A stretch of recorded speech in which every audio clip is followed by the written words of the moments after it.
Hello बच्चों, application और derivative में अब हम नेक्स्ट पार्ट पे चलते हैं and that is called monotonicity. Monotonicity का मतलब क्या होता है कि we are talking about increasing and decreasing functions. ठीक है, तो सबसे पहले तो हम डेफिनेशन के ऊपर चलते हैं। अच्छा, डेफिनेशन में बहुत सारे बच्चों को ये पता होगा कि इंक्रीजिंग के लिए एफ डैश पॉजिटिव होना चाहिए, डिक्रीजिंग के लिए एफ डैश नेगेटिव होना चाहिए। बट एफ डैश की बात तो जब उठेगी जब फंक्शन डिफरेंशिएबल होगा। अगर फंक्शन डिफरेंशिएबल नहीं है तो भी इंक्रीजिंग और डिक्रीजिंग डिफाइन है, और तो इसलिए हम सबसे पहले बेसिक डेफिनेशन से चालू करेंगे और फिर उसके बाद हम जाएंगे कि अगर फंक्शन डिफरेंशिएबल है तो उसको हम कैसे ट्रांसलेट कर सकते हैं। तो let's start. First point, a function fx is called an increasing function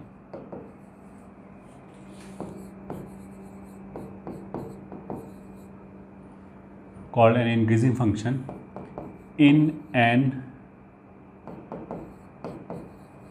interval a to b if for any x1 comma x2 belonging to a to b, if x1 is greater than x2 then fx1 is greater than or equals to fx2। ठीक है, increasing का मतलब क्या है कि बढ़ना चाहिए kind of. तो अगर हम और इंक्रीजिंग डिक्रीजिंग देखने के लिए हम हमेशा एक्स एक्सिस पे राइट हैंड साइड की तरफ जाते हैं। अगर हमने एक्स की वैल्यू बढ़ाई और वाई की वैल्यू भी बढ़ गई, ठीक है, या फिर बराबर रहा, तो फिर हम बोलेंगे फंक्शन इंक्रीजिंग है। और ऐसा हर पॉइंट पे होना चाहिए, एक भी जगह फेल हो गया तो गया। ठीक है, तो अगर हमने बोला कि इस इंटरवल में फंक्शन इंक्रीजिंग है, तो अगर x1 x2 से बड़ा है तो fx1 fx2 से बड़ा या बराबर होना चाहिए। ठीक है, बराबर क्यों होना चाहिए? तो देखो, हम दो तरह के वर्ड यूज़ करते हैं। एक तो हम बोलते हैं इंक्रीजिंग, एक वर्ड हम बोलते हैं स्ट्रिक्टली इंक्रीजिंग। ठीक है, इंक्रीजिंग का मतलब क्या होता है, मतलब हम कैसे डिफाइन करते हैं, मतलब एनसीईआरटी कैसे डिफाइन करता है वो बताते हैं। इंक्रीजिंग का मतलब क्या है कि फंक्शन या तो कांस्टेंट रहे या बढ़े, घटे ना। ठीक है, इंक्रीजिंग का मतलब बेसिकली नॉन डिक्रीजिंग है कि डिक्रीज नहीं होना चाहिए, या तो कांस्टेंट रहे तो भी चलेगा और वैल्यू बढ़ जाए तो भी चलेगा। कांस्टेंट रहे, कहाँ कांस्टेंट रहे? अगर हम उस इंटरवल में लेफ्ट से राइट की तरफ जाएं, मतलब एक्स को बढ़ाएं। राइट की तरफ जाने का मतलब क्या है, ग्राफ पे एक्स एक्सिस और वाई एक्सिस की बात करें, अगर हमने ग्राफ बना रखा है तो ग्राफ के ऊपर अगर हम राइट हैंड साइड पे जाएं तो या तो वैल्यू कांस्टेंट रहे या फिर वैल्यू बढ़नी चाहिए, घटनी नहीं चाहिए। ठीक है, इसका मतलब क्या है कि इंक्रीजिंग बोलेंगे। स्ट्रिक्टली इंक्रीजिंग का मतलब क्या होगा कि हर जगह बढ़नी चाहिए, बराबर भी नहीं रहनी चाहिए। ये डिफरेंस है। तो इसी में हम बाकी भी डिफाइन कर सकते हैं। Note 1, function f x will be called decreasing in a to b if x1 greater than x2 implies fx1 is less than or equals to fx2। ठीक है, अगर लेस देन और इक्वल्स टू हो जाए, मतलब जहाँ डिक्रीजिंग का मतलब क्या है, घट रहा है, तो जहाँ पे x का वैल्यू बड़ा है वहाँ y का वैल्यू fx1 का मतलब क्या है, y का value at x is equals to x1, y का वैल्यू fx2 वाले वैल्यू से छोटा आना चाहिए या बराबर आना चाहिए। ठीक है, फिर note 2, function f x will be called strictly increasing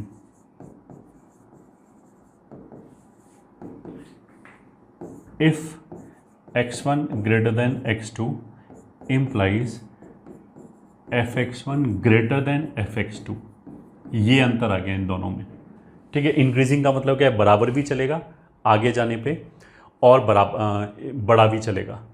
strictly increasing का मतलब क्या कि बड़ा ही चलेगा। अगर x1 बड़ा है x2 से तो fx1 भी fx2 से बड़ा ही होना चाहिए। एंड ऑफ कोर्स फिर नोट 3 क्या बचेगा, function will be called strictly decreasing if x1 greater than x2 implies fx1 less than fx2। ठीक है, ये होना चाहिए, मतलब आगे जाने पे वैल्यू स्ट्रिक्टली कम ही होनी चाहिए। तो अगर मैं ग्राफिकली बात करूं, मान लिया ऐसे फंक्शन है, ये एक्स एक्सिस, ठीक है, तो ये पूरा ग्राफ जो है ये इंक्रीजिंग भी है, ठीक है, मतलब एग्जाम्पल 1 ये इंक्रीजिंग है, ठीक है, स्ट्रिक्टली इंक्रीजिंग नहीं है। अगर मान लिया मैंने ग्राफ ऐसे बनाया, एग्जाम्पल 2, ठीक है, तो ये इंक्रीजिंग है, हाँ, स्ट्रिक्टली इंक्रीजिंग है, हाँ। मैं जब इसने बोला ग्रेटर देन और इक्वल्स टू fx2, तो इसका ये मतलब थोड़ी ना है कि बराबर जरूर होल्ड करना चाहिए। इसने तो ऑप्शन दिया, बराबर हो गया तो भी चलेगा, नहीं हुआ हमेशा बड़ा हो गया तो भी चलेगा। तो इंक्रीजिंग के अंदर जैसे मतलब ग्रेटर देन और इक्वल्स टू होता है, ग्रेटर देन और इक्वल्स टू का मतलब यही है कि जो नंबर है वो बराबर भी हो सकता है, बट कोई स्ट्रिक्टली फोर्स नहीं करते कि बराबर होना ही चाहिए। तो इसलिए ये इंक्रीजिंग भी है क्योंकि ये सेटिस्फाई हो रहा है, इसमें कोई भी दो x1 x2 लो, अगर x1 x2 से बड़ा होगा, जैसे मान लिया हमने x1 यहाँ लिया, x2 यहाँ पे लिया, तो x1 आगे है, तो ऑफ कोर्स x1 अगर आगे है तो x1 बड़ा हो गया x2 से, और ये वाला वैल्यू जो है y का वैल्यू, ये fx1 है, ये y का वैल्यू fx2 है, तो इस वाले डायग्राम में fx1 fx2 से बड़ा है हर जगह। इस वाले केस में क्या है, अगर मान लिया मैंने x1 यहाँ ले लिया और x2 यहाँ ले लिया, तब तो क्या है x1 बड़ा है x2 से, बट fx1 और fx2 दोनों बराबर है, तो भी इंक्रीजिंग बोलेंगे। इसमें भी ये वाली डेफिनेशन कहीं पे भी फेल नहीं होगी, ठीक है, बट स्ट्रिक्टली इंक्रीजिंग नहीं बोलेंगे इसमें, क्योंकि स्ट्रिक्टली इंक्रीजिंग में इक्वल्स टू साइन नहीं आता है, fx1 और fx2 बराबर नहीं होना चाहिए, आगे जाने पे हमेशा बढ़ना ही चाहिए वैल्यू, ठीक है। एग्जाम्पल 3, अगर मैंने मान लिया ऐसे ग्राफ बनाया, कांस्टेंट और फिर डिक्रीजिंग, तो ये क्या है, this will be called decreasing function, ठीक है। एग्जाम्पल 4, अगर हमने ग्राफ ऐसे बनाया तो ये डिक्रीजिंग भी है और स्ट्रिक्टली डिक्रीजिंग भी है, दोनों है, स्ट्रिक्टली डिक्रीजिंग भी है एंड डिक्रीजिंग भी है। तो ये हमारे 4 ऑप्शंस हो गए, मैं 4 एग्जांपल्स हो गए। अब लिया, मान लिया हमने एग्जांपल 5, अगर मैंने फंक्शन ले लिया कांस्टेंट, मान लिया ये ले लिया, तो ये इंक्रीजिंग है, स्ट्रिक्टली इंक्रीजिंग नहीं है, डिक्रीजिंग है, स्ट्रिक्टली डिक्रीजिंग नहीं है, ये एक्स एक्सिस, क्योंकि 2 पॉइंट लो, तो अगर कांस्टेंट फंक्शन है तो fx1 ग्रेटर देन और equals to fx2, equals to वाली चीज़ यहाँ पे हमेशा सेटिस्फाई हो रही है।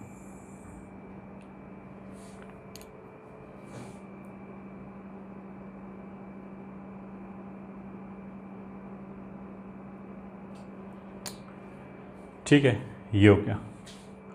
तो अभी तक हमने क्या बात किया पॉइंट 1 में कि इंक्रीजिंग और डिक्रीजिंग का डेफिनेशन क्या है इंटरवल के अंदर, ठीक है। अब हम एक पर्टिकुलर पॉइंट पे बात कर लेते हैं।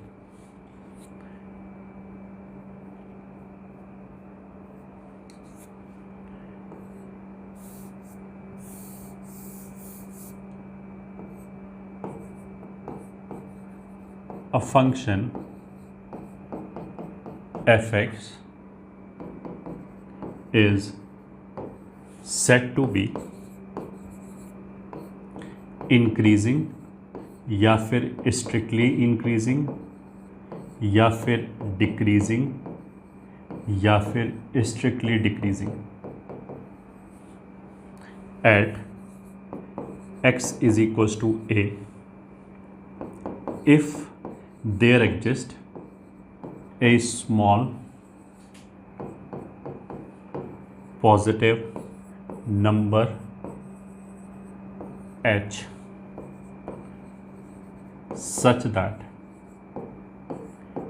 f of x is, मतलब अभी हमने इससे पहले क्या डिफाइन किया, इंटरवल में कब इंक्रीजिंग बोलेंगे कब डिक्रीजिंग बोलेंगे, अभी हमने ये डिफाइन किया। ठीक है, अब हम किसकी बात कर रहे हैं कि एक पर्टिकुलर पॉइंट पे उसको इंक्रीजिंग बोलेंगे डिक्रीजिंग बोलेंगे, इस चीज़ की बात चल रही है।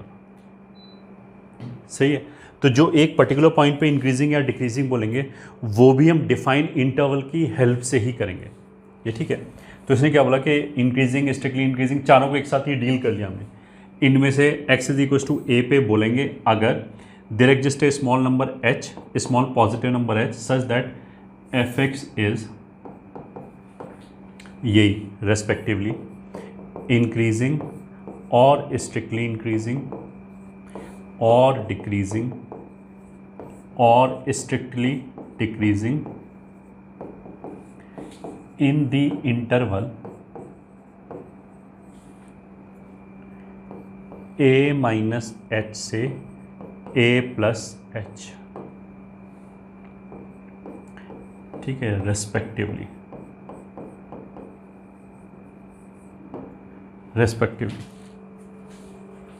उसका मतलब क्या है कि अगर एक पॉइंट पे मेरे को इंक्रीजिंग या डिक्रीजिंग बोलना है तो उस पॉइंट के थोड़ा सा लेफ्ट और राइट में, ठीक है, फॉर एग्जाम्पल मान लिया, ठीक है, ये है और हमने एक पॉइंट लिया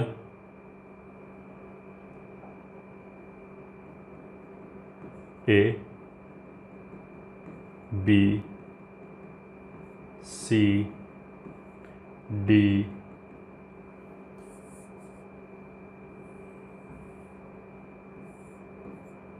ठीक है, ये वाला पॉइंट ई, ये वाला पॉइंट एफ।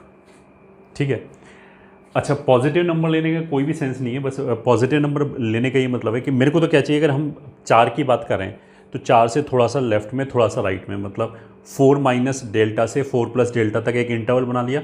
उस इंटरवल के अंदर जो हो रहा होगा वही हम बोलेंगे उस पॉइंट पे हो रहा है। तो अगर उस इंटरवल के अंदर फंक्शन स्ट्रिक्टली डिक्रीजिंग आ जाए तो हम बोलेंगे इस इंटरवल में फंक्शन स्ट्रिक्टली डिक्रीजिंग है। ठीक है, जो भी फंक्शन स्ट्रिक्टली डिक्रीजिंग होगा किसी भी इंटरवल में तो उस इंटरवल में उसको स्ट्रिक्टली डिक्रीजिंग भी बोल सकते हैं एंड डिक्रीजिंग भी बोल सकते हैं। ठीक है, ये तो समझ में आया। कहीं पे भी जहाँ पे भी हमने स्ट्रिक्टली इंक्रीजिंग यूज़ किया है वो इंक्रीजिंग तो बाय डिफ़ॉल्ट हो ही गया, हम इसको ऐसे ही बोल सकते हैं स्ट्रिक्टली इंक्रीजिंग, इंक्रीजिंग का सुपर सेट है। स्ट्रिक्टली इंक्रीजिंग के स्ट्रिक्टली इंक्रीजिंग का सबसेट है, मतलब इंक्रीजिंग के अंदर अगर एक फंक्शन इंक्रीजिंग है तो उसके अंदर स्ट्रिक्टली इंक्रीजिंग भी आ गया एंड मतलब स्ट्रिक्टली इंक्रीजिंग भी आ गया और नॉन स्ट्रिक्टली इंक्रीजिंग भी आ गया, मतलब दोनों तरह की चीज़ें आ गई। ठीक है, हाँ, तो अब इस पे बात करते हैं। जैसे मैं ए पे बात करूँ तो हमने क्या किया, एक ए से यहाँ से लेके यहाँ तक, अब ये कितना लेंथ लेना है दैट इज़ इमैटेरियल, बस थोड़ा सा लेंथ मिल जाना चाहिए हमें। ठीक है, ये इंटरवल लिया, ये ठीक है, ये इंटरवल कहाँ से कहाँ तक है, ए माइनस एस से ए प्लस एस तक, तो उसमें ग्राफ का इतना पोर्शन आ गया, ये ठीक है, इतना पोर्शन आ गया। अब ये एग्जैक्टली ये नापते नहीं है कि हम कितना आगे और कितना कम लेना, बस थोड़ा सा मिल जाना चाहिए। ठीक, कितना भी छोटा हो बस वो मिल जाए, नॉन जीरो इंटरवल हो जाए। तो इस इंटरवल में आई कैन सी कि फंक्शन स्ट्रिक्टली इंक्रीज़ कर रहा है, लगातार बढ़ रहा है इसमें। तो अगर स्ट्रिक्टली इंक्रीज़ कर रहा है तो इनको इंक्रीजिंग भी बोल सकते हैं एंड स्ट्रिक्टली इंक्रीजिंग भी बोल सकते हैं। तो इस केस में हम ऐसे बोल सकते हैं at x is equals to, ये ठीक है, increasing, strictly increasing, decreasing, strictly decreasing. ठीक है, ऐसे चार्ट बना लेते हैं।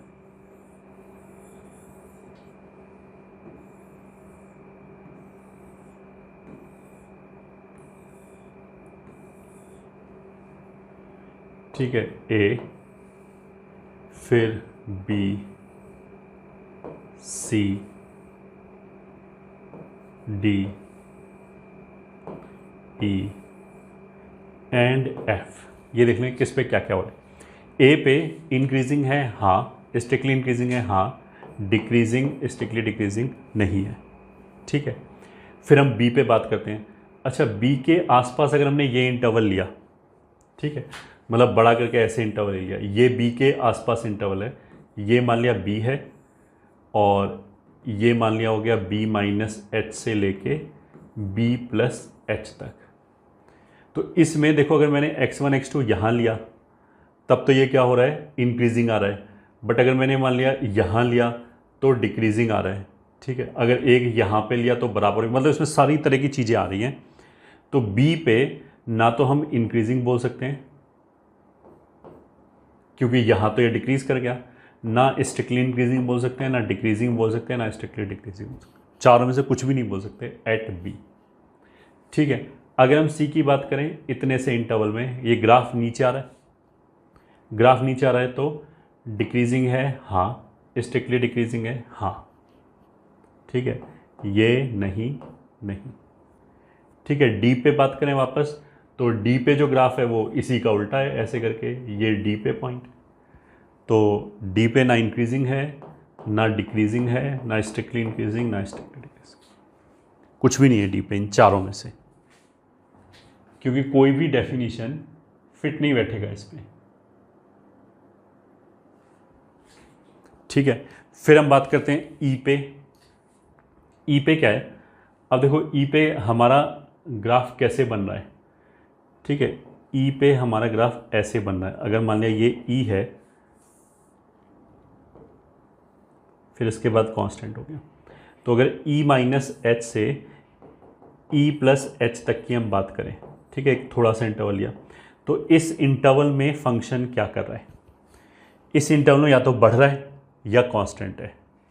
तो इस इंटरवल में हम इसको इंक्रीजिंग बोल सकते हैं। स्ट्रिक्टली इंक्रीजिंग है, नहीं, क्योंकि इस इंटरवल में अगर यहाँ हमने 2 पॉइंट ले लिए तो दोनों जगह y की वैल्यू बराबर आएगी, तो नहीं है। डिक्रीजिंग नहीं है, स्ट्रिक्टली डिक्रीजिंग नहीं। डिक्रीजिंग क्यों नहीं है, क्योंकि अगर मान लिया एक पॉइंट यहाँ ले लिया, एक पॉइंट यहाँ ले लिया, तो यहाँ तो इंक्रीज कर गया ना, जहाँ x बढ़ाया वहाँ y बढ़ाया, इसलिए कैंसिल हो गया। f की अगर इधर उधर हमने यहाँ पे इंटरवल लिया तो उसमें तो वो कांस्टेंट आ गया, कांस्टेंट आ गया तो इंक्रीजिंग भी है और डिक्रीजिंग भी है, बट स्ट्रिक्टली इंक्रीजिंग और स्ट्रिक्टली डिक्रीजिंग नहीं है।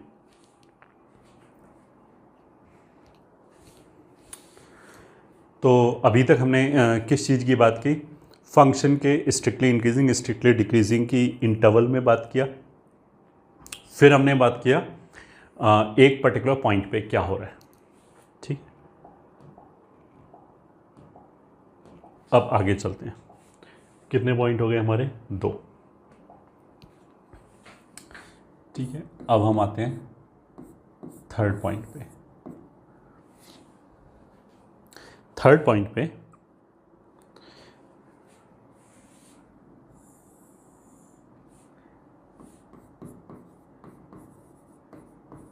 Interval of increase decrease. ठीक है, द इंटरवल in which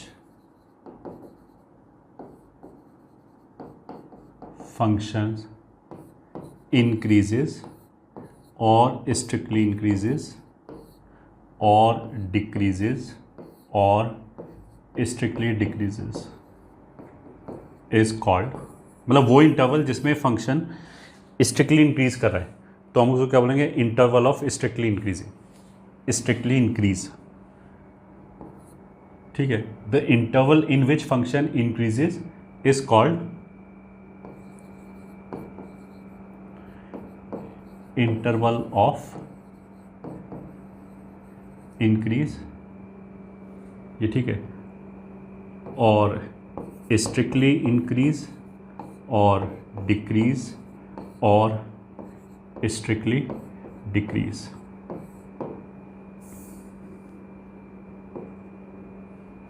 ठीक है, जिस इंटरवल में फंक्शन इंक्रीज कर रहा होगा उसको हम क्या बोलेंगे, इंटरवल ऑफ इंक्रीज। बहुत सिंपल सा टर्म है, कोई ऐसी बड़ी बात नहीं। फॉर एग्जांपल,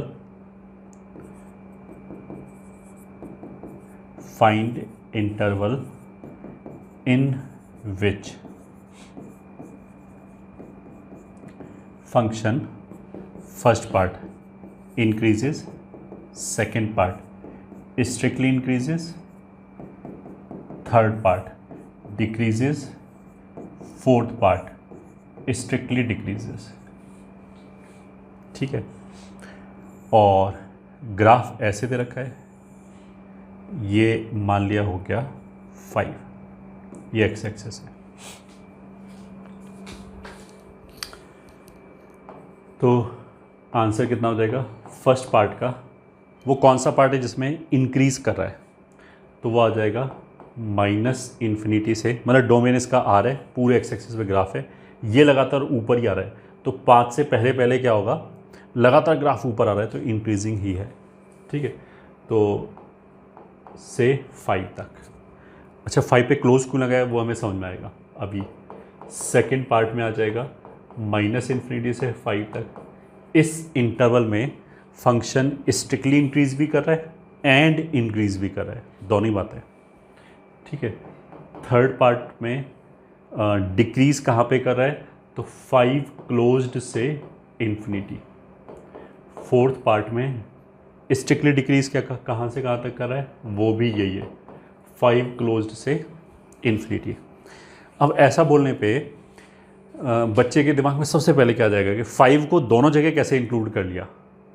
ठीक है, तो तुमने ध्यान दिया ही नहीं, हम यहाँ पे पॉइंट की बात ही नहीं करें, हम तो इंटरवल की बात कर रहे हैं।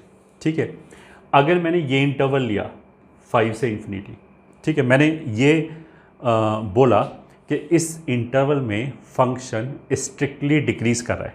ठीक है, तो अगर मैं इस इंटरवल में ग्राफ बनाऊं तो वो ग्राफ ऐसे आएगा।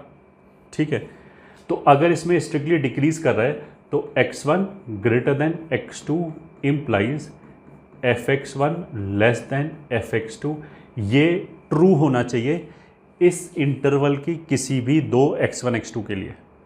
अब तुम बताओ ये कहाँ पे वायलेट हुआ, कोई भी दो x1 x2 ले लो, मान लिया मैंने ये x1 लिया और ये x2 लिया, उल्टा हो गया, x1 बड़ा होना चाहिए तो ये x2 और ये x1, तो ऑफ कोर्स यहाँ पे x1 राइट पे है तो इसलिए x1 बड़ा है। ठीक है, और जो वैल्यू है वो ये हो गई fx2 और ये हो गई fx1, तो ऑफ कोर्स fx1 छोटा है नीचे हो गई तो ये सेटिस्फाई हो रहा है। ठीक है, फिर इसी में मान लिया मैंने बोला कि ये x2 है और ये x1 है। ठीक है, तो इस डायग्राम के हिसाब से फिर वापस x1 x2 से बड़ा है और ये वाली वैल्यू हो गई fx2 और ये वाली वैल्यू हो गई fx1। तो यहाँ पे भी ऐसा ही हो रहा है कि fx2 जो है वो बड़ा है fx1 से। तो जो भी डेफिनीशन है इस इंटरवल की, जैसे हमने बात किया ना माइनस इन्फिनिटी से 5 क्लोज्ड, तो जब तुम उस पर कॉन्सेंट्रेट कर रहे हो, ठीक है, मान लिया हमने बोला माइनस इन्फिनिटी से 5 क्लोज, ये वाला ग्राफ आया, ये 5 है, एक्स एक्सेस है। अब इस इंटरवल में बाकी सब भूल जाओ कि केवल इसी इंटरवल की बात चली ना, इस इंटरवल में तुम बताओ मेरे को कि कहाँ पे फेल हो गया। जो भी हमने डेफिनेशन बोला कि अगर x1 x2 से बड़ा होगा तो fx1 fx2 से बड़ा या बराबर होगा, वो वाला डेफिनेशन कहाँ फेल हो गया, कहीं पे भी नहीं। कोई भी दो x1 x2 ले लो इंक्लूडिंग 5 को भी अगर मैं x1 बोल दूँ तो भी डेफिनेशन वैलिड है किसी भी पॉइंट पे। ठीक है, ये तो हो गया जो करेक्ट आंसर है। ठीक है, अब एनसीईआरटी वाले क्या करते हैं, एनसीईआरटी में ज़्यादा दिमाग तो लगाते नहीं, वो डेफिनीशन, ये जो डेफिनीशन है वो तो तुम्हें एनसीईआरटी में एज इट इज़ मिल जाएगा, वो ऐसे डिफाइन करेंगे। पहले तो उन्होंने ऐसे डिफाइन किया स्ट्रिक्टली इंक्रीजिंग का मतलब ये और ये, बस वो फिर आंसर लिखते समय क्या करेंगे, इसको क्या था स्ट्रिक्टली, क्या था सेकंड और फोर्थ में, सेकंड वाले में वो क्लोज नहीं लगाएंगे यहाँ पे। क्यों? क्योंकि यहाँ पे स्लोप 0 हो गया। ठीक है, स्लोप 0 हो गया तो क्लोज नहीं लगाएंगे, जो गलत है। या तो हम डेफिनीशन से स्टिक करें जो भी हमने डेफिनीशन दी है, तो इस इंटरवल के ऊपर जो ये वाली डेफिनीशन है, स्ट्रिक्टली वाली जो डेफिनीशन है वो लग रही है, कोई दिक्कत नहीं है। कोई भी 2 पॉइंट उठाओ इंटरवल का, 5 से पहले हम देखेंगे नहीं क्या हो रहा है, क्योंकि मैं तो इस इंटरवल की बात कर रहा हूँ। हम तो केवल इस इंटरवल की बात करें तो वहां कोई फेल हो गई नहीं, एवरीथिंग इज फाइन। ये सब मैं इस जगह पे, बट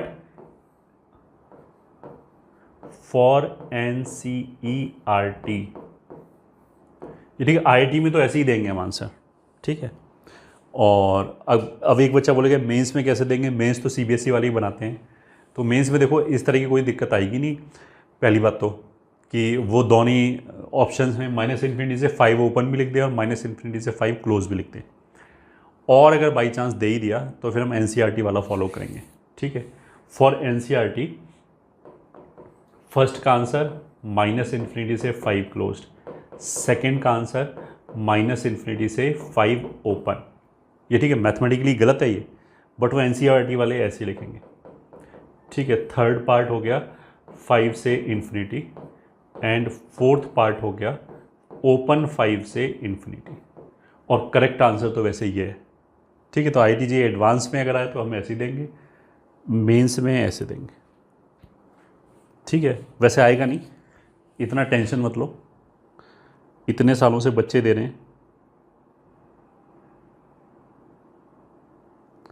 तो ऐसी कोई दिक्कत आएगी नहीं,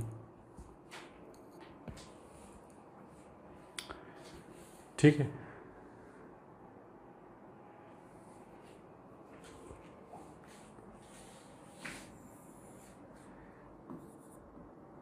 अच्छा, एक और note,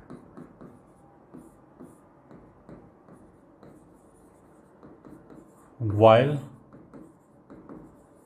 giving interval of increase या interval of decrease etc, we should not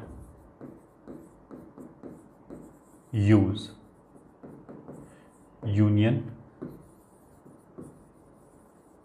between two intervals, ठीक है। We should not use union between two intervals. क्या मतलब है इसका, अभी पता लग जाएगा। फॉर एग्जाम्पल,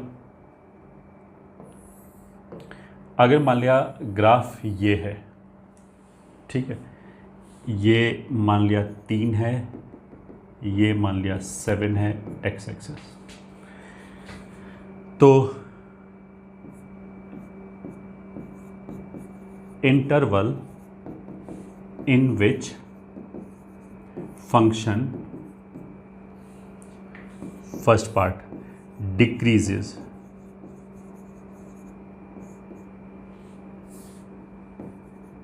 will be, अच्छा ये of course x belonging to होता है, जो भी इंटरवल ऑफ इंक्रीज या डिक्रीज देना है वो x एक्सिस पे देखते हैं, y एक्सिस पे नहीं देखते। तो अगर मान लिया यहाँ पे वैल्यू 2 है और यहाँ पे वैल्यू मान लिया 8 है, तो इस 2 और 8 से कोई मतलब नहीं।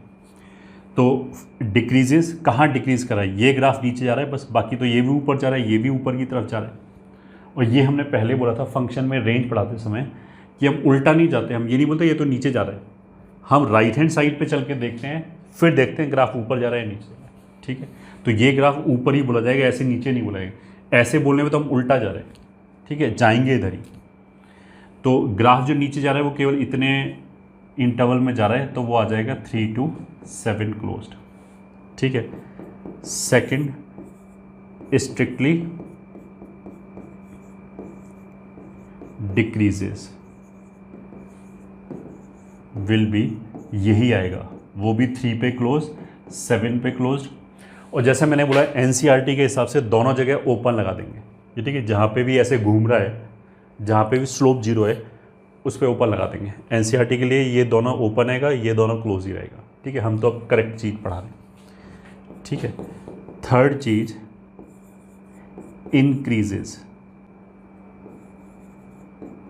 इन, अब ग्राफ ऊपर कहाँ पे जा रहा है, एक तो ये इंटरवल हो गया -∞ से 3 का, और दूसरा ये भी ऊपर जा रहा है 7 से लेके इन्फिनिटी तक। तो ये जो नोट लिखा है इसका मतलब ये है कि ये जो 2 इंटरवल आए इनके बीच में यूनियन नहीं लगाएंगे। लॉजिक क्या है वो भी हम समझाएंगे। इंक्रीजेज इन -∞ से 3 क्लोज्ड, ठीक है, यहाँ तक ये वाला, और अलग अलग लिखेंगे एंड इन, मतलब वो ये वाला इस इंटरवल में इंक्रीज करेगा, एंड 7 क्लोज से इन्फिनिटी इसमें इंक्रीज करेगा, ठीक है, do not use minus infinity से 3 यूनियन 7 से इन्फिनिटी। ठीक है, इसका मतलब ये है। क्यों ऐसे यूज़ नहीं कर सकते, उसके पीछे देखो लॉजिक ये है। अगर मैंने बोला कि ये है इंटरवल ऑफ इंक्रीज, ठीक है, तो फिर I should be able to pick interval, मतलब ये पूरा इंटरवल हो गया दो मिला के, ठीक है। इंटरवल ऑफ इंक्रीज को अगर मैं ये बोलूँ, then I should be able to pick 2 numbers, कोई भी 2 नंबर जिसमें जो नंबर बड़ा है वहाँ पे फंक्शन की वैल्यू बढ़ाना चाहिए या बराबर आना चाहिए। बट इसमें क्या गड़बड़ होगा कि एक नंबर अगर मैं इस इंटरवल में ले लूँ और दूसरा नंबर इस इंटरवल में ले लूँ तो गड़बड़ हो जाएगा। 7 से 2 इन्फिनिटी मान लिया मैंने एक यहाँ नंबर ले लिया, ठीक है, x1, और माइनस इन्फिनिटी से 3 में मैंने यहाँ नंबर ले लिया x2। तो फिर क्या होगा, x1 तो x2 से बड़ा है, ठीक है, बट fx1 जो है वो तो fx2 से बड़ा नहीं है, तो हम इसको पूरे को इंटरवल ऑफ इंक्रीज तो नहीं बोल सकते, इसलिए हमने इंटरवल को अलग कर दिया। हमने बोला इसमें इंक्रीज करेगा, अब इसके अंदर कोई भी 2 ले लो वो सेटिस्फाई करेगा, एंड इसके अंदर इंक्रीज करेगा, इसके अंदर भी कोई भी 2 ले लो वो सेटिस्फाई करेगा। ठीक है, यहां पे बोलने का मतलब ये था कि यूनियन इसलिए नहीं लगाएंगे। ठीक है, similarly 4th part strictly increases इन, वो सेम रहेगा, माइनस इन्फिनिटी से 3 क्लोज्ड एंड इन 7 क्लोज्ड से इन्फिनिटी। ठीक है, एनसीईआरटी के लिए वापस स्ट्रिक्टली वर्ड यूज़ किया तो 7 पे ऊपर लगे। अब ये कुछ बच्चे ना मतलब हर बार पूछेंगे हाँ एनसीईआरटी के लगाना, अब इतना तो दिमाग होना ही चाहिए, जब एक बार बोल दिया तो ऐसा थोड़ा ना कि 2 घंटे के बाद हम बोलेंगे थ्योरी चेंज होगी अब लगा सकते हो, ऐसा थोड़ा ना हो सकता है। वो तो जो बात वहाँ पे एप्लीकेबल है वो यहाँ पे भी एप्लीकेबल है, कि ये जो घूमने वाला पॉइंट है 7 और 3 स्ट्रिक्टली वर्ड यूज़ करेगा तो एनसीईआरटी वो नहीं लगाएगा ये। ठीक है, थियोरेटिकली हमें लगाना चाहिए क्योंकि जो बेसिक डेफिनेशन है दैट इज सेटिस्फाइड। एक ये चीज़ हो गया। ठीक है,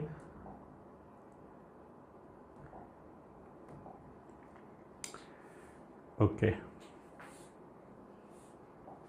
ये सब हो गया interval of increase and decrease की बातें। तो अगर हमें ये पता लगाना है कि कोई भी इंटरवल इंक्रीजिंग है, मतलब इंक्रीज, इंटरवल ऑफ इंक्रीज क्या है, इंटरवल ऑफ डिक्रीज क्या है, तो फिर हम बस यही देखेंगे ग्राफ पे कि कहाँ पे ग्राफ बढ़ रहा है कहाँ पे ग्राफ घट रहा है। तो question 1, find interval in which function fx is equals to mod x minus 3 plus 2 into mod x minus 5। ठीक है, first part increases, second part वही strictly increases, third part decreases, fourth part strictly decreases. ठीक है, solution अगर ये लिखा है F x is equals to mod X minus 3 plus 2 into mod X minus 5, तो हमने क्या किया, इसका ग्राफ बन जाएगा आराम से। ठीक है, और जैसा हमने फंक्शन में समझाया था कि मॉड प्लस मॉड का अगर ग्राफ बनाना हो तो बस इन्हीं क्रिटिकल पॉइंट पे जहाँ पे 0 है वहाँ पे हमने वैल्यू देख लिया क्या क्या होगा। 3 पे वैल्यू क्या आएगा, 3 रखने पे ये 0 हो जाएगा और ये कितना हो जाएगा, 3 में से 2 दूनी 4 हो जाएगा, तो 3 पे वैल्यू कितना आ जाएगा 4।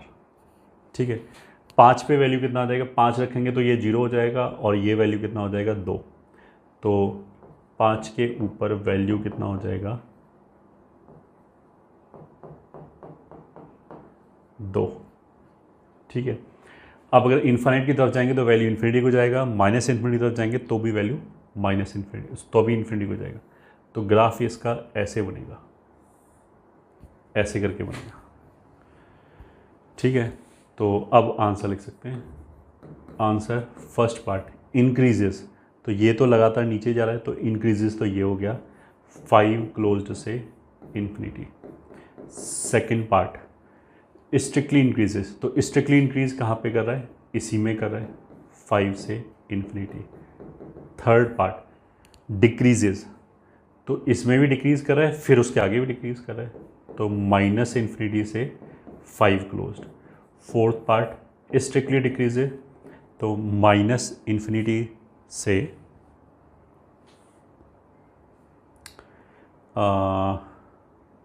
5 क्लोज्ड, वही आएगा, ये आंसर्स आ गए। ठीक है, अब इस जगह पे और इस जगह पे फंक्शन डिफरेंशिएबल नहीं है, तो उससे कोई फ़र्क ही नहीं पड़ता, डिफरेंशिएबिलिटी की बात ही नहीं उठी अभी तक। तो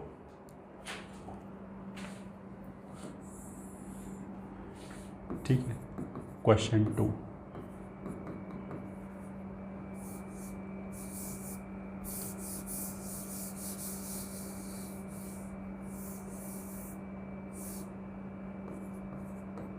सॉल्व क्वेश्चन 1। इफ़, मतलब वही इंक्रीजिंग डिक्रीजिंग यही से बताना है। अगर F x is X minus one plus twice of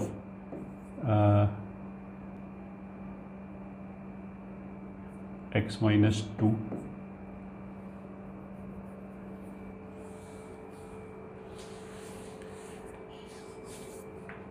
minus या plus thrice of X minus three, मान लिया ये है। ठीक है, फिर ग्राफ बना लेते हैं आंसर सोल्यूशन। तो 1 पे वैल्यू 1 रखा तो ये 0, ये हो जाएगा 2, और 1 रखने पे 6, और 2 कितना हो जाएगा 8। ठीक है, फिर 2 पे वैल्यू निकाला, ये तो 0 हो गया, ये हो गया 3 और 1 4, तो यहाँ वैल्यू कितना हो जाएगा 4। 3 पे निकाला, ये 0 हो गया, 3 में से 2 गया 1, तो ये 2 हो गया, और 3 में से 1 गया 2, ये भी 4 हो गया, तो 3 पे वैल्यू भी कितना हो जाएगा, ये 4। ठीक, अब अगर इन्फिनिट की तरफ जाएंगे तो सारी टर्म इन्फिनिटी हो जाएगा, तो फिर ग्राफ ऊपर जाएगा। माइनस इन्फिनिटी की तरफ जाएंगे तो भी सभी टर्म इन्फिनिट हो जाएगा, तो उसका मतलब क्या है कि ऐड ये ऐसे होगा, ऐसे ये ग्राफ आएगा अल्टीमेटली। ठीक है, तो इंटरवल इन विच फंक्शन, ये ओरिजिन है, वाई एक्सिस है, एक्स एक्सिस है। फर्स्ट पार्ट इंक्रीजेस इज, किधर इंक्रीज कर रहा है, तो देखो ये डिक्रीज कर रहा है, डिक्रीज कर रहा है, इसको इंक्रीजिंग में काउंट कर सकते हैं, और फिर इसको भी काउंट कर सकते हैं इंक्रीजिंग में, तो वो हो जाएगा इंक्रीजेस इज 2 टू इन्फिनिटी, 2 से लेके इन्फिनिटी तक इंक्रीजिंग वाली डेफिनेशन सेटिस्फाई हो जाएगी। ठीक है, second part strictly increases is, strictly increase कहाँ से कहाँ तक कर रहा है, तो वो 3 से लेके इन्फिनिटी तक कर रहा है, 3 क्लोज्ड से इन्फिनिटी। फिर थर्ड पार्ट डिक्रीजेस इन, तो ये नीचे आया, हाँ ये नीचे आया, हाँ, फिर ये कांस्टेंट सब चल जाएगा, माइनस इन्फिनिटी से 3 closed. And fourth part strictly decreases इन, ये स्ट्रिक्टली डिक्रीज कर रहा है, स्ट्रिक्टली डिक्रीज कर रहा है, बट इसके आगे कुछ नहीं कर रहा, तो माइनस इन्फिनिटी से 2 क्लोज्ड, ये आएगा।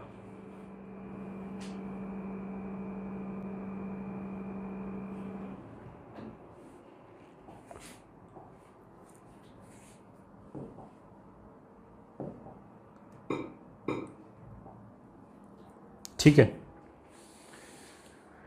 हाँ, तो एक तो नोट क्या लिखाना है, while giving interval of increase or decrease etc, we are supposed to write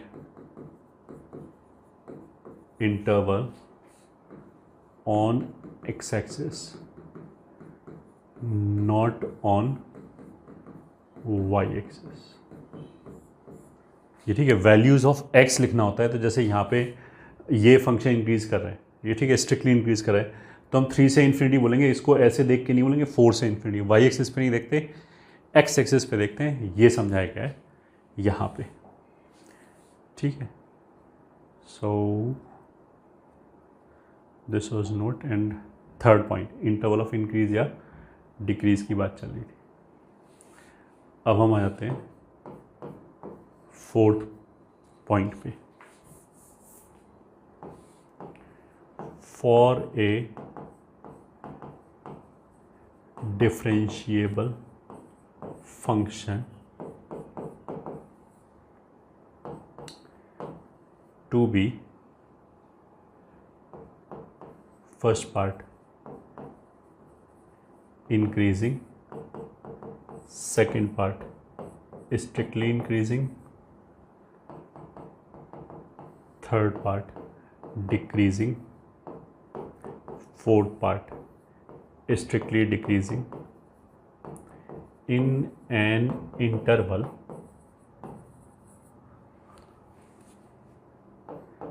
a to b,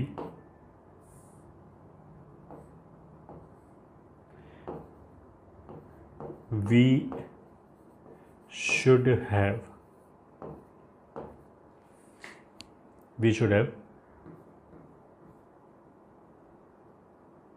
first part के लिए f dash x greater than equals to 0 for all x belonging to a to b।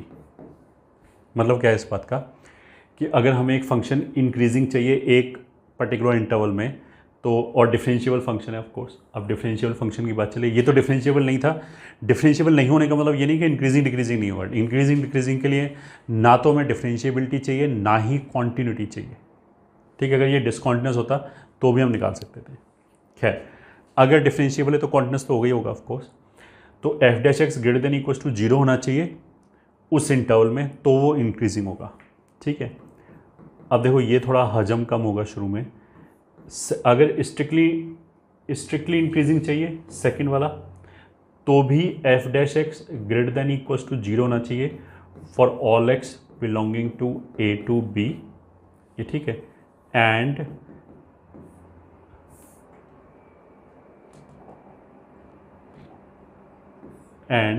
F x should not be constant in any interval. इसलिए क्या बोला कि अगर strictly increasing है तो देखो एफ डैश एक्स फिर भी 0 हो सकता है, ठीक है। एनसीईआरटी वाले यहाँ पे डैश नहीं लगाएंगे, वो मतलब सॉरी इक्वल्स टू नहीं लगाएंगे, वो हटा देंगे। वो स्ट्रिक्टली इंक्रीजिंग के लिए क्या बोलेंगे कि f dash x greater then 0 होना चाहिए, बट ये बात गलत है, ठीक है। F dash x equals to 0 भी हो सकता है, बस वो जो इक्वल्स टू 0 जहाँ पे हो रहा है वो डिस्क्रीट पॉइंट्स हैं तो समझ में आता है, कोई दिक्कत नहीं है। वो कोई इंटरवल में नहीं आना चाहिए, ऐसा नहीं होना चाहिए कि फंक्शन एक जगह कांस्टेंट हो जाए, ठीक है। इस बात का क्या मतलब है? इस बात का मतलब ये है, फॉर एग्जाम्पल एक तो देखो हमने ये ग्राफ बनाया, ठीक है। इसमें क्या है, ये मान लिया हमने कुछ भी ले लिया C और ये मान लिया ले लिया D, तो इस वाले केस में f dash x is greater than equals to 0, ठीक है। तो इसको हम क्या बोलेंगे, इंक्रीजिंग फंक्शन, ठीक है। स्ट्रिक्टली इंक्रीजिंग फंक्शन नहीं बोल सकते। क्यों नहीं बोल सकते? क्योंकि ये कांस्टेंट हो गया एक इंटरवल में। तो उसने क्या बोला कि f dash x greater than equals to 0 चल जाएगा, बस किसी भी इंटरवल में कांस्टेंट नहीं होना चाहिए, ठीक है। अब तुम एक दूसरा एग्जांपल लो, जैसे एक्स क्यूब टाइप फंक्शन हो गया, ठीक है। एक्स क्यूब में क्या होता है, इस तरह का ग्राफ बनता है, उसमें एक पर्टिकुलर पॉइंट पे यहाँ पे स्लोप 0 है, बाकी कहीं पे भी जीरो नहीं है, एक पॉइंट पे जीरो। जैसे एक्स क्यूब है, उसको अगर मैं डिफ्रेंशिएट करूँ तो I get 3x²। 3x² zero कहाँ पे होगा? केवल x बराबर जीरो पे। तो केवल एक जगह जीरो है और कहीं जीरो नहीं है, ठीक है। तो इस वाले केस में भी f' greater than equals to zero है, इसमें भी greater than equals to zero है। देखो यहाँ ग्रेटर देन है, यहाँ ग्रेटर देन है, f', यहाँ जीरो है। इसमें इस पॉइंट d से पहले पहले हर जगह ग्रेटर देन f' जो है वो ग्रेटर देन जीरो है, इसके बाद में भी ग्रेटर देन जीरो है। बस केवल d पे f' जो है वो जीरो के बराबर है। ये फंक्शन इंक्रीजिंग फंक्शन है क्या? आंसर इज हाँ। ये फंक्शन स्ट्रिक्टली इंक्रीजिंग फंक्शन है क्या? आंसर इज हाँ। तो देखो f' दोनों में greater than equals to zero है, बट इन दोनों में अंतर क्या है? ये एक इंटरवल में कांस्टेंट हो गया, ये किसी भी इंटरवल में कांस्टेंट नहीं हुआ, ठीक है। इसलिए इसको हम स्ट्रिक्टली इंक्रीजिंग बोलेंगे, इसको हम क्या बोलेंगे? इंक्रीजिंग बोलेंगे, स्ट्रिक्टली इंक्रीजिंग नहीं बोलेंगे। ये डिफरेंस है। तो ये दो पार्ट हो गए। तो यही हम इसका भी बढ़ा देते हैं, थर्ड पार्ट। डिक्रीजिंग के लिए क्या होना चाहिए थर्ड पार्ट में? इधर लिख लेते हैं third part, f' must be less than equals to zero for all x belonging to a to b, ठीक है। Fourth part, f' should be less than और equals to zero for all x belonging to a to b and f(x)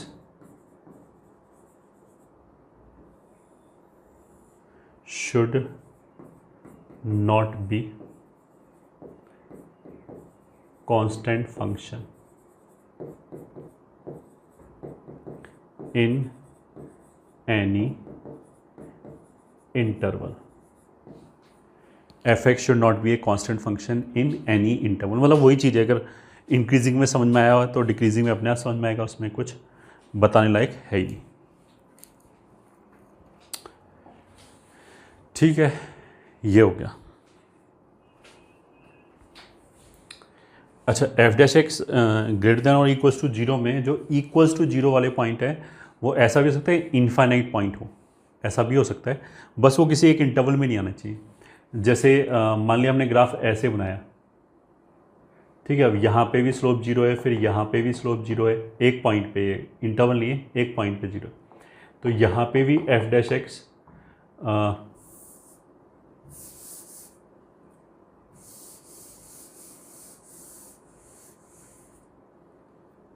ऐसे बना लेते हैं कि एक point पे स्लोप जीरो, फिर डिक्रीजिंग, फिर स्लोप जीरो, फिर डिक्रीजिंग, ऐसे करके इनफाइनाइट पॉइंट्स आ रहे हैं, ठीक है। यहाँ पे भी स्लोप जीरो, फिर यहाँ पे भी जीरो। तो f' लेस देन और इक्वल्स टू जीरो है, और ये मान लिया कुछ भी x एक्सेस है, तो ये डिक्रीजिंग फंक्शन भी है एंड स्ट्रिक्टली डिक्रीजिंग भी है, दोनों ही, ठीक है। Simple.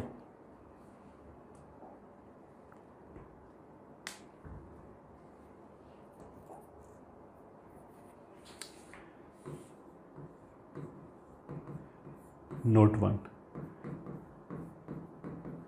to find interval in which function, first part, decreases, second part, strictly decreases, third part, increases, fourth part, strictly increases, ठीक है। Solve first part, f' less than equals to zero, ठीक है। अगर डिक्रीजेस बोला है तो बस हमने f' less than equals to zero solve किया, जो भी आंसर आया बस वही आंसर हो गया, सीधा सीधा। Second part, f' less than equals to zero and leave the interval in which function is constant. ठीक है, इफ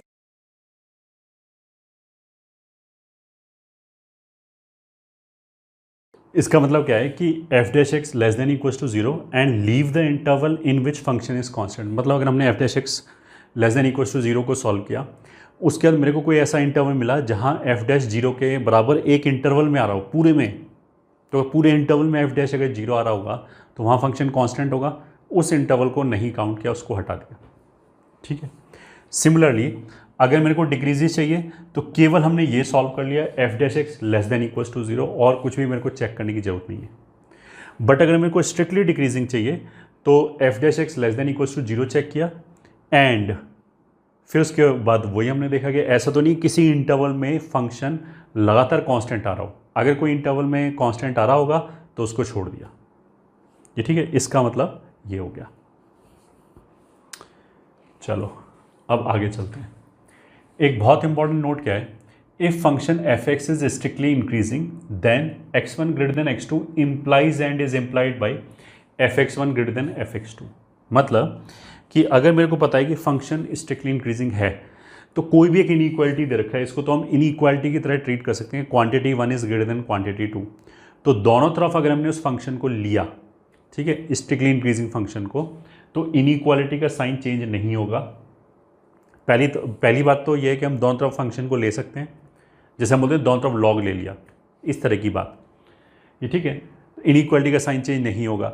या फिर हम उल्टा भी कर सकते हैं कि एक स्ट्रिक्टली इंक्रीजिंग फंक्शन है एफ और उसका F x one greater than F x two जैसी चीज़ लिखी हुई, तो हम दोनों तरफ से एफ को हटा सकते हैं, इनइक्वालिटी का साइन चेंज नहीं रहेगा। यहाँ ग्रेटर देन है तो यहाँ पे भी ग्रेटर देन है। अगर फंक्शन स्ट्रिक्टली डिक्रीजिंग है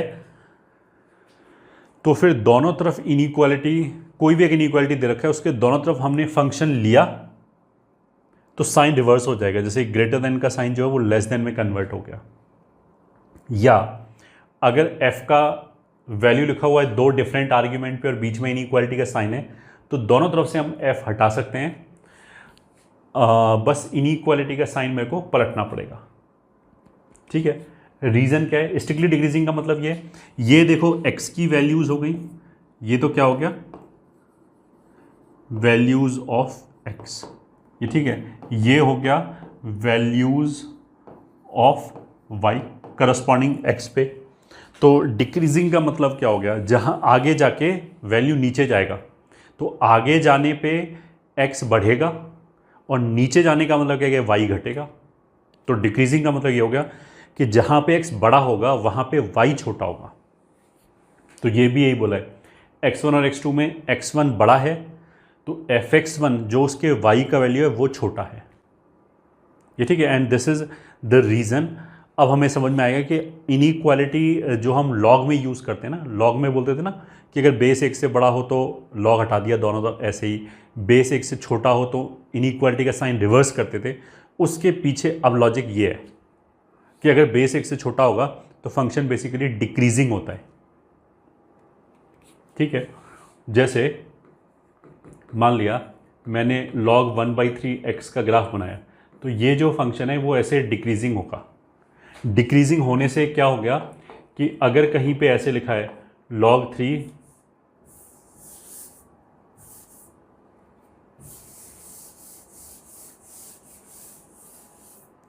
अगर कहीं पे भी ऐसे लिखा है log 3x² plus 1/3 is greater then log 1/3 x minus 7, मान ली कहीं ऐसे लिखा है, तो दोनों तरफ log हटाने पे x² प्लस 5 बचा, इधर x माइनस 7 बचा। इस इनइक्वालिटी के साइन को पलटना पड़ेगा। ठीक है, या चलो x³ माइनस 7 लिखते हैं। इस इनइक्वालिटी के साइन को पलटना पड़ेगा। एंड लॉजिक क्या है कि ये डिक्रीजिंग फंक्शन है।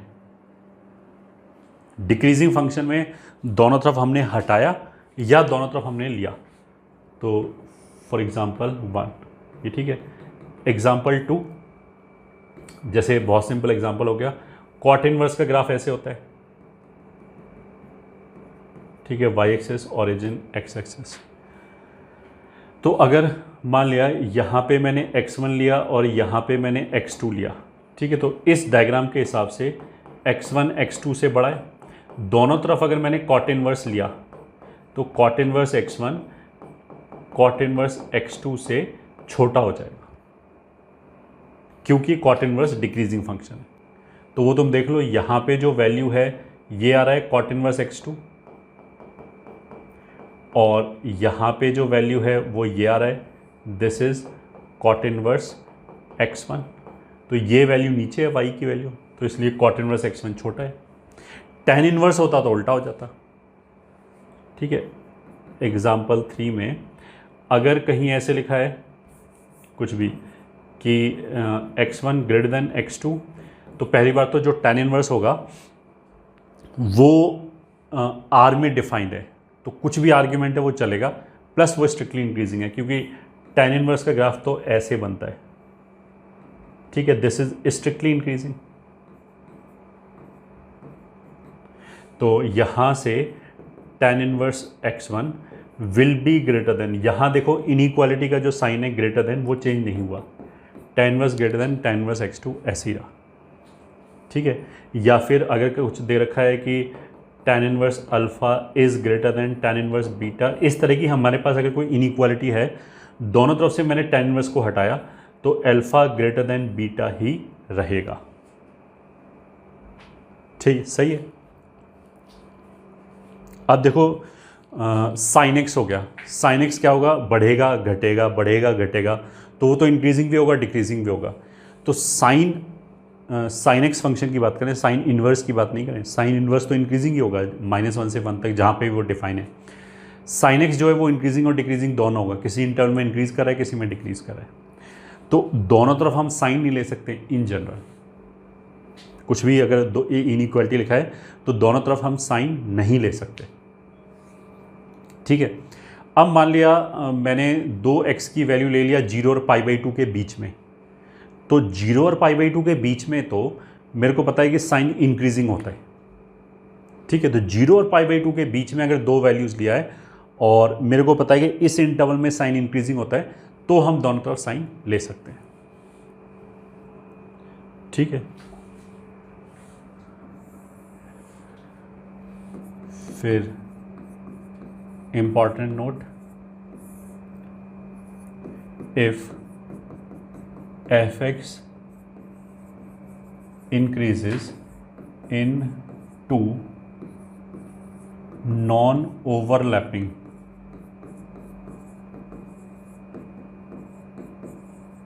intervals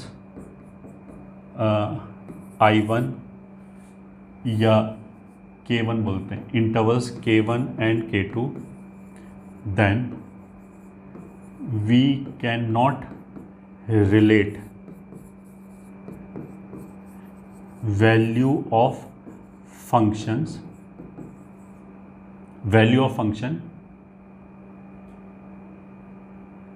at two arguments, one from each of the intervals, ठीक है।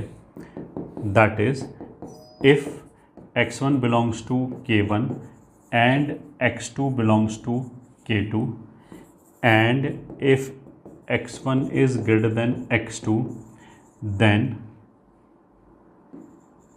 We can not say that fx1 is greater than fx2।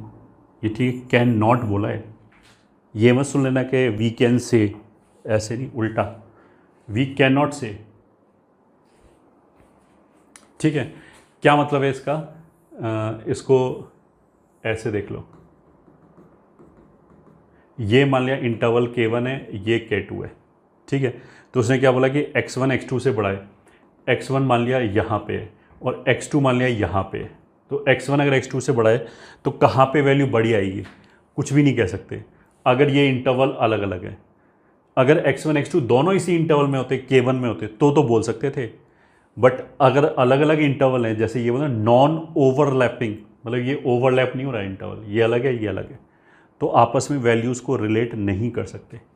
क्योंकि देखो fx1 ये है, ठीक है, अब x2 अगर मैं यहाँ पे लूँ तो वैल्यू बड़ा हो जाएगा, यहाँ पे लें तो वैल्यू छोटा हो जाएगा, और जबकि दोनों ही जगह फंक्शन इंक्रीज़ कर रहा है, चाहे x2 यहाँ पे लो चाहे यहाँ पे लो, x2 के आसपास तो इंक्रीज़ ही कर रहा है और x1 के आसपास भी इंक्रीज़ कर रहा है। बट अगर इंटरवल अलग अलग है तो उनको रिलेट नहीं कर सकते, एक ही इंटरवल के अंदर होना चाहिए, then only we can relate. ठीक है, फिर important note 2, for an strictly increasing function fx, ये ठीक है, alpha greater than beta implies and is implied by F alpha greater than F beta, ये ठीक है, इज वैलिड, जो हमने पहले बोला था ना, जो हम ये दिखा के आए ये वाली चीज़, this is valid only if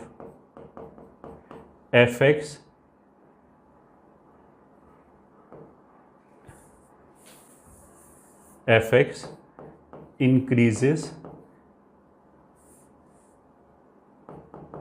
in entire, ये ठीक है, अल्फा से बीटा, ये ठीक है। इसका मतलब है कि बीच में कोई भी पॉइंट ऐसा नहीं होना चाहिए जहां फंक्शन अनडिफाइन हो जाए या डिक्रीज करने लग जाए, इस तरह की चीज़ नहीं चलेगा, एक भी पॉइंट नहीं चलेगा ऐसा, ये ठीक है। That is in between there should not be any point where function is undefined or is not increasing। बीच में ऐसा कोई भी पॉइंट नहीं आना चाहिए जहाँ पे मान लिया फंक्शन अनडिफाइन हो जाए या नॉन इंक्रीजिंग हो जाए, ऐसा कोई भी पॉइंट नहीं आना चाहिए।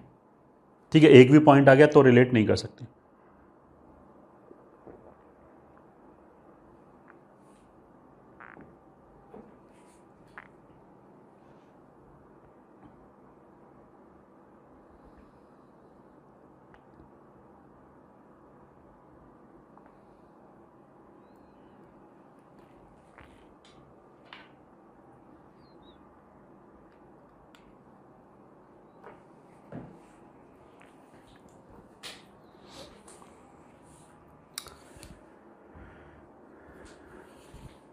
ओके, अच्छा चलो कुछ क्वेश्चन करते हैं। क्वेश्चन 1, उसने क्या बोला कि F x is equals to X cube plus 6x square plus A X plus 2 if -3, -1 is the largest possible interval, ये ठीक है, for which F x is decreasing, is the largest possible interval in which function decreases, ये ठीक है, then a बराबर क्या, ये question है। तो इंक्रीजिंग डिक्रीजिंग के लिए हमें f डैश एक्स का साइन देखना पड़ेगा, ठीक है, that will be 3x square plus 12x plus a, ये हो गया। अब ये पैराबोला हो गया, ठीक है। एफ डैश एक्स जहाँ पे भी नेगेटिव होगा वहाँ फंक्शन डिक्रीज़ करेगा, जहाँ पे भी पॉजिटिव होगा वहाँ फंक्शन इंक्रीज़ करेगा। अब ये जो है, ये जो पैराबोला है y बराबर एफ डैश एक्स, ठीक है, अगर ये ऐसे बना तो एफ डैश एक्स हमेशा पॉजिटिव है, तो उसका मतलब क्या है कि f हमेशा इंक्रीजिंग होगा, तो ये हो नहीं सकता, ठीक है। अगर ये ऐसे बना तो एफ डैश एक्स क्या है, हमेशा ग्रेटर देन और इक्वल्स टू 0 है, एक जगह पे 0 है, एक पॉइंट पे 0 है, तो ये भी फंक्शन हमेशा इंक्रीजिंग आएगा क्योंकि कोई कांस्टेंट इंटरवल आएगा ही नहीं। एक पॉइंट पे तो एफ डैश 0 आ गया, बाकी सब जगह तो पॉजिटिव ही आ रहा है ना, तो बाकी सब जगह तो एफ इंक्रीज ही कर रहा होगा, तो ये भी ग्राफ नहीं हो सकता क्योंकि इसने बोला कि डिक्रीजिंग होना चाहिए, इन विच फंक्शन डिक्रीजेस, ठीक है।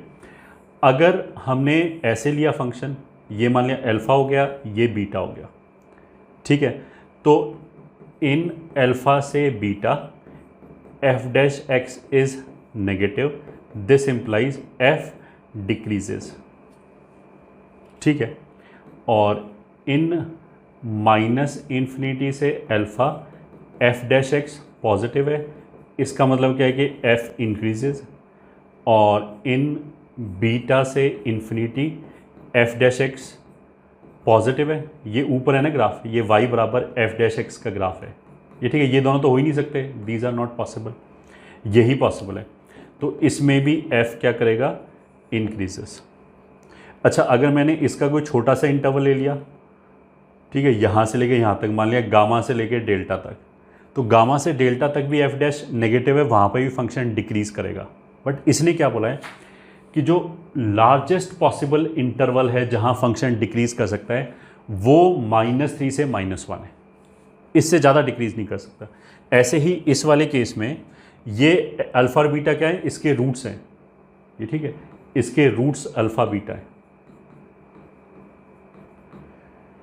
तो इससे ज़्यादा जगह नेगेटिव होगा ही नहीं, तो केवल यही सबसे बड़ा इंटरवल है जहाँ फंक्शन डिक्रीज कर सकता है। तो क्लियर कट अगर उसने ये बोला है कि -3 और -1 सबसे बड़ा इंटरवल है, तो उसका सीधा सा मतलब क्या है कि according to question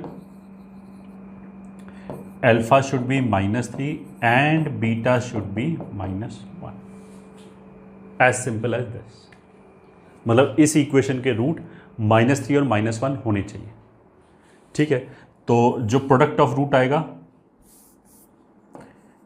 product of root वो कितना आ जाएगा, alpha beta will be 3 is equals to a/3 c/a, तो that means a must be 9।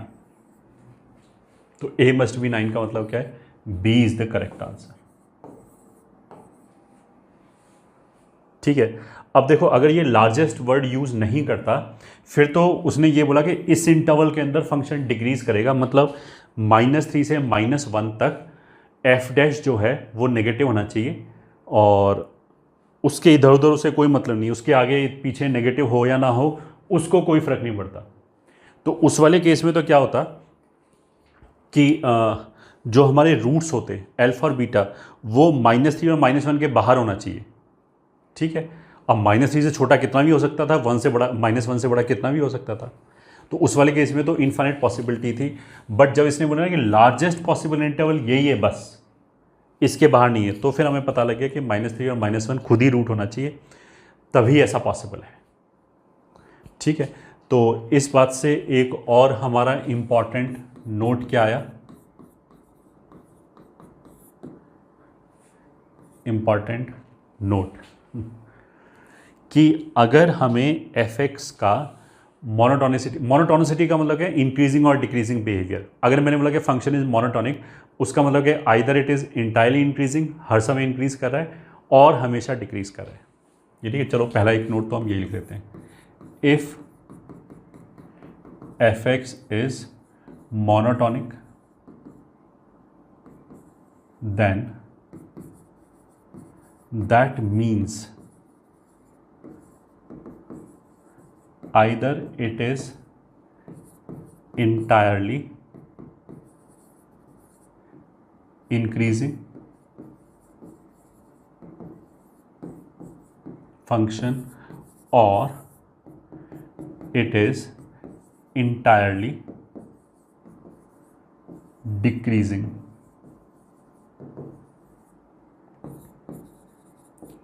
or it is entirely decreasing function, ठीक। नॉन मोनोटोनिक का मतलब क्या है, कहीं इंक्रीज भी कर रहा होगा, कहीं डिक्रीज भी कर रहा हो, तो चलो ये भी लिख लेते हैं। Second, non monotonic means it will increase as well as it will decrease। ठीक है, दो नोट तो ये हो गए। फिर नोट 3 क्या हो गया, to check monotonicity of fx, we are supposed to analyze sign of F dash X. ठीक है, अगर मेरे को ये देखना है कि एफ एक्स कहाँ पे इंक्रीजिंग है कहाँ पे डिक्रीजिंग है, तो मेरे को बस एफ डैश एक्स का साइन देखना है कि एफ डैश एक्स कहाँ पे पॉजिटिव है कहाँ पे नेगेटिव है। क्या नहीं देखना है ये, ठीक है, we are not suppose to bother about sine of F X और monotonicity of F dash X. ये ठीक है, ये नोट है कि अगर मेरे को एफ एक्स की मोनोटोनिसिटी देखनी है, ये देखना है कि एफ एक्स कहाँ पे इंक्रीजिंग है या कहाँ पे डिक्रीजिंग है, तो एफ डैश का साइन देखना है मेरे को कि वो कहाँ पॉजिटिव है कहाँ नेगेटिव है। एफ का अपना साइन क्या है उससे कोई फ़र्क नहीं पड़ता, ठीक है, क्योंकि कुछ बच्चों को ऐसे फीलिंग आता है कि एफ अगर हमेशा पॉजिटिव है तो वो इंक्रीजिंग है, उनको ऐसा फीलिंग आता है। नहीं, ठीक है। फॉर एग्जांपल मान लिया मैंने ये ग्राफ बनाया, ठीक है, this is y is equal to E raise to power minus X, ठीक है। तो यहाँ पे note that F x is always greater than zero.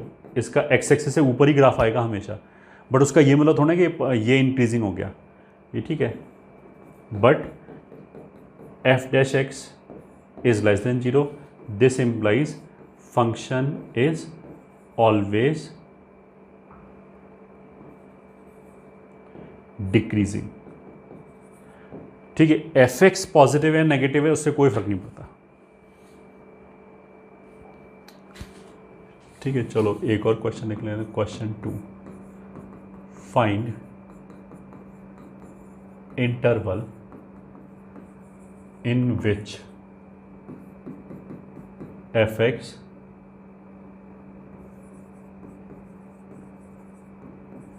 increases, second part strictly increases, third part decreases, fourth part strictly decreases, given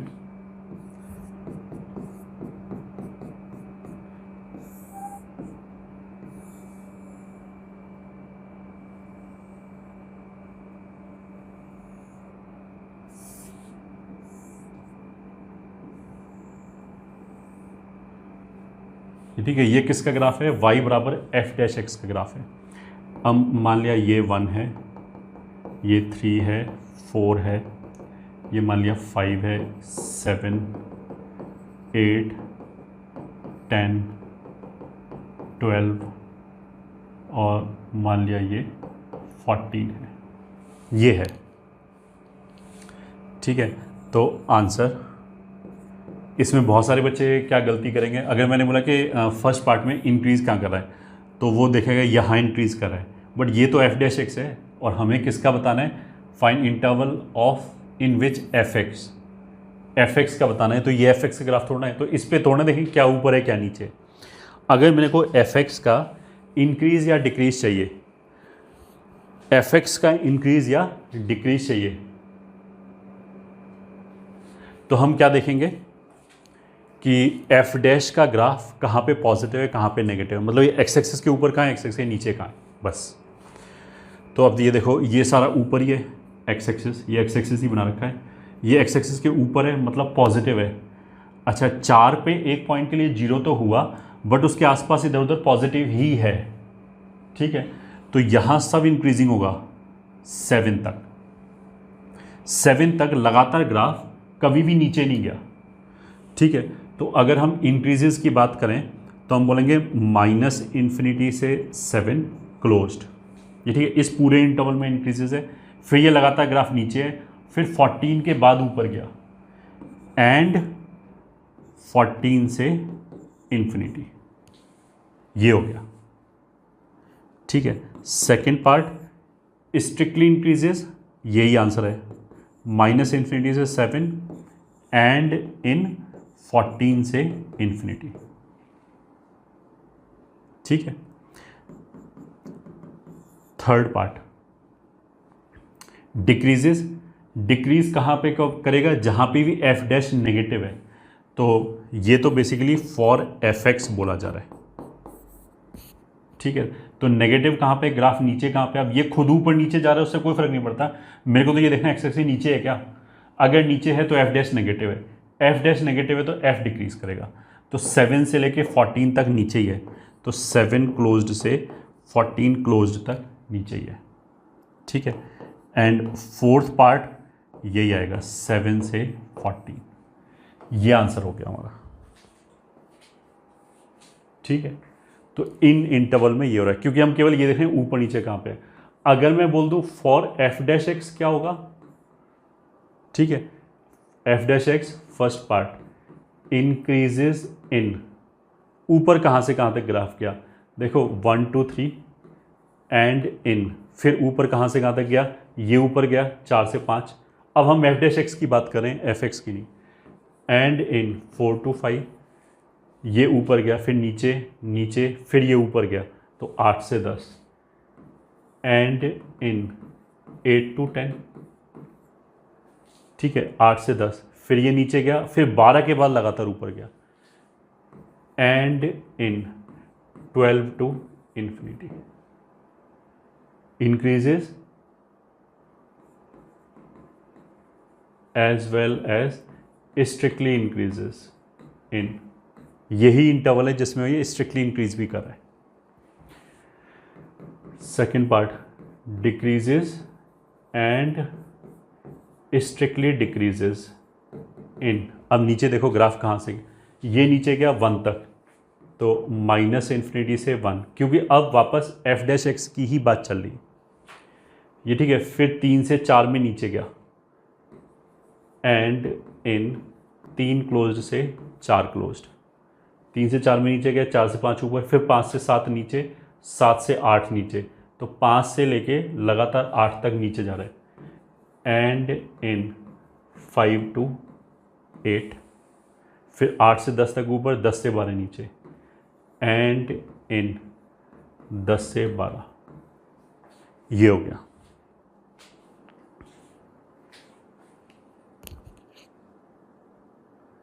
इस interval में लगातार नीचे जा रहा है, मतलब स्ट्रिक्टली डिक्रीज करेगा एफ डैश। एफ का अगर हम देखते तो केवल साइन देखते कि नीचे कहाँ है ग्राफ, ऊपर कहाँ है। ठीक है, दिस वाज क्वेश्चन नंबर 2। फिर question number 3, find interval in which F x first part strictly increases, second part strictly decreases if f dash x बराबर x minus 1 x minus 2 का square x plus 5 x plus 9 की power 3 x minus 10 की power 5 into x minus 11 की power 4। Answer किसका हमें चाहिए, F x का। ठीक है, तो एफ डैश का केवल हमें क्या देखना पड़ेगा, साइन। ठीक है, एफ डैश में इतने सारे लीनियर फैक्टर हैं, तो जो भी हम लीनियर इनइक्वालिटी या वेवी कर्व मेथड से जैसे सॉल्व करते हैं वैसे सॉल्व कर लिया। रूट क्या क्या है, 1 2, फिर आया -5 -9, फिर आया 10 11।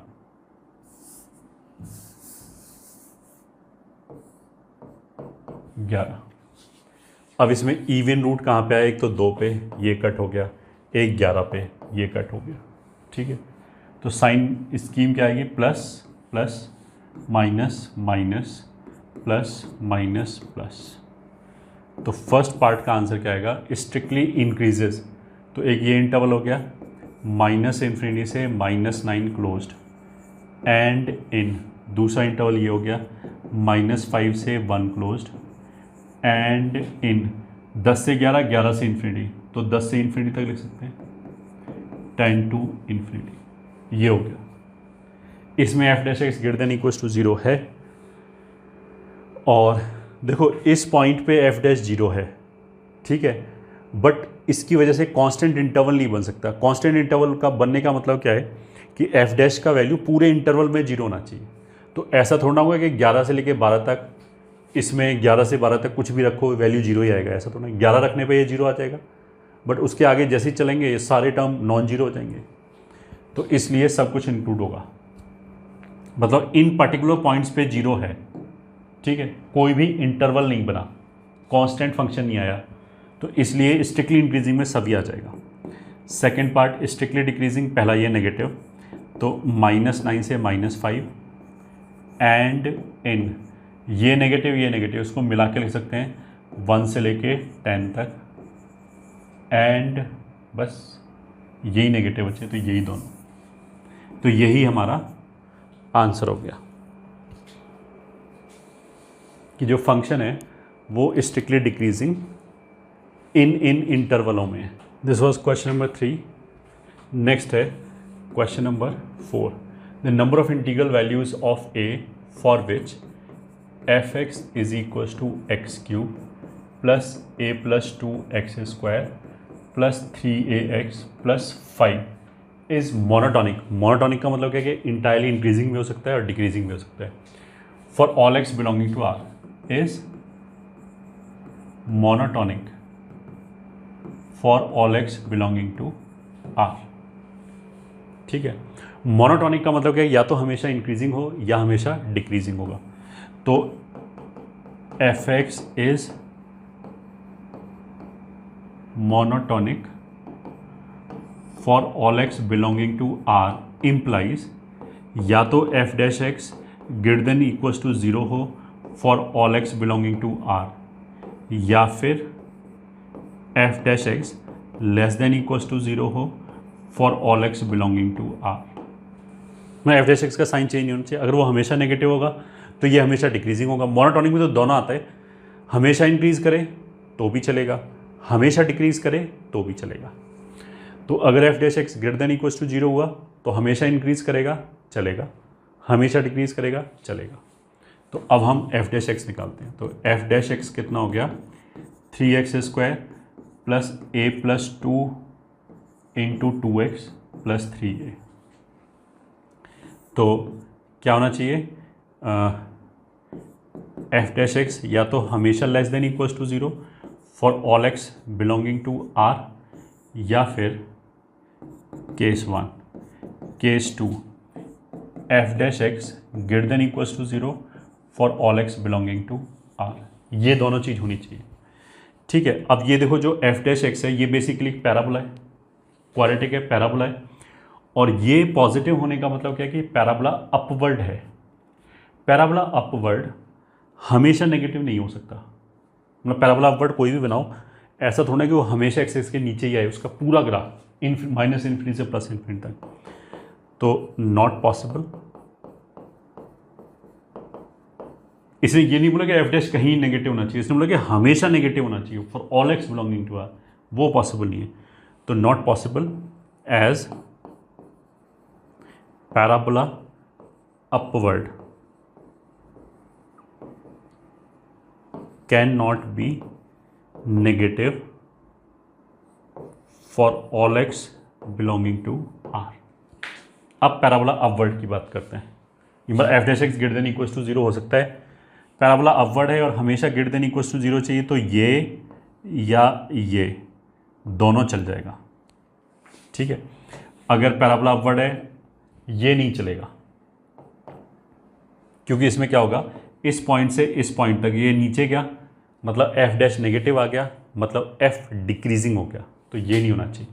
तो इन मतलब अपवर्ड के करस्पॉन्डिंग, रूट्स के करस्पॉन्डिंग अगर रूट के टर्म्स में सोचेंगे तो तीन ही चीज़ हो सकता है, या तो रूट आए ना, या रिपीटेड आए, या डिस्टिंक्ट आए। तो डिस्टिंक्ट आए ऐसा नहीं चलेगा, ये दोनों चल जाएगा। ये क्या है, डी लेस देन 0, ये क्या है, डी इक्वल्स टू 0,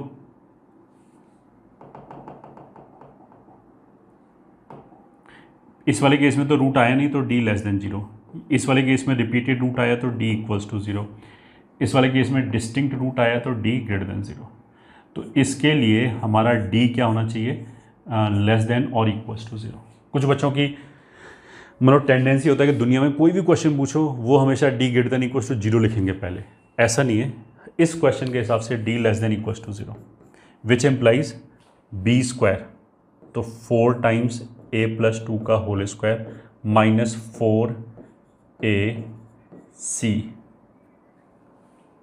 ये सही है, हाँ, लेस देन इक्वल्स टू 0, ये सॉल्व करना है। तो 4 हटा लिया हमने, ये हो जाएगा a square plus 4a plus 4 minus 9a less than equals to 0, तो हो गया a square minus 5a plus 4 less than equals to 0। ठीक है, तो इसके तो क्लियर कट दिखाई दे रहा है, रूट क्या क्या है 1 और 5, तो a minus 1 a minus 4 less than equals to 0। तो सोल्यूशन आ जाएगा a बिलोंग्स टू 1 to 4।